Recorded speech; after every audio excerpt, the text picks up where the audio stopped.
Okay, so it's kind of a complicated antiderivative we're asked to find. So integration by parts is a good candidate for helping us out. And the way integration by parts helps us is by choosing a u and a dv.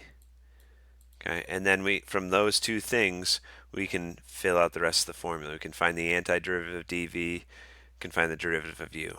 But you want to start by doing this part of the formula by choosing a u and choosing a dv. And so the trick is to choose a u so that if you kept taking derivatives, it would turn into nothing. So we're going to let u be 2t. That way, du is 2, so it's breaking it down. And then that means if this is u, then this needs to be dv. dv needs to be e to the 3t power. And so v would be the antiderivative of e to the 3t.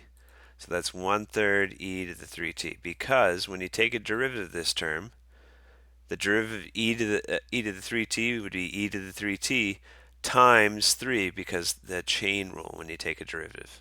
The chain rule would make a 3 come out and multiply, and we need that to cancel out to bring us back to where we were. Okay, so now we're ready to plug this into the right side of the formula for integration by parts. U is 2t, v is 1/3 e to the 3t. Then we subtract that by the integral of v, which is 1/3 e to the 3t, times du, which is 2. And then we want this with respect to x. So this is actually, it looks more complicated, but it's actually a simpler integral. So let's clean this up first. This is 2 times 1/3, so that's 2/3. That's a t. That's e to the 3t. And then over here, this is 1/3 times 2, so that's 2/3. We can factor out. I said dx, I'm sorry. This is all with respect to t. Now look, this integral does not require integration by parts, right? We just need to find the antiderivative of e to the 3t like we just did before.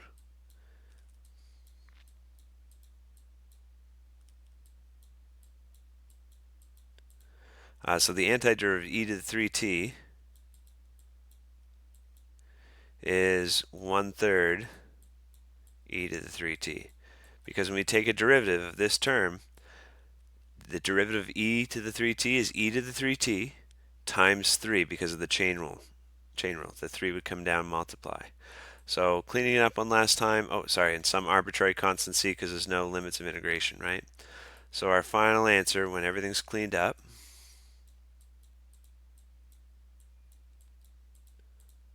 this is 2/9 e to the 3t plus some arbitrary constant c.